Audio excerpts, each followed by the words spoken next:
Della Puspita menyampaikan keluh kesahnya mengenai honor syuting sinetron yang tak kunjung dibayarkan, meskipun sinetron tersebut telah berakhir lebih dari 1 tahun lalu.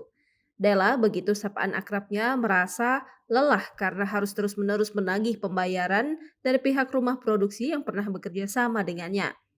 Pengakuan itu dikatakan Della lewat unggahan di story Instagramnya @dellapuspita00. Ya Allah, capek banget nagih honor syuting, tulis Della dikutip Tribun News pada Senin 19 Mei 2025. Menurutnya, walau jumlah honor yang belum diterima tak besar, proses penagihannya sangat menguras tenaga. Aktris berusia 45 tahun itu juga menyampaikan bahwa ia terpaksa mengungkapkan hal ini ke publik demi mendapatkan perhatian dari pihak yang bertanggung jawab. Della menambahkan sinetron yang dimaksud telah selesai jauh sebelum ia memutuskan untuk berhijab.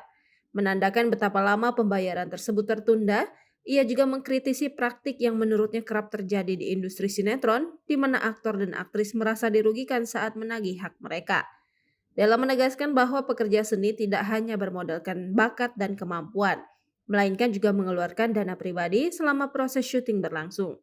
Namun demikian, Della tidak mengungkapkan secara jelas judul sinetron yang honornya belum dibayarkan hingga kini.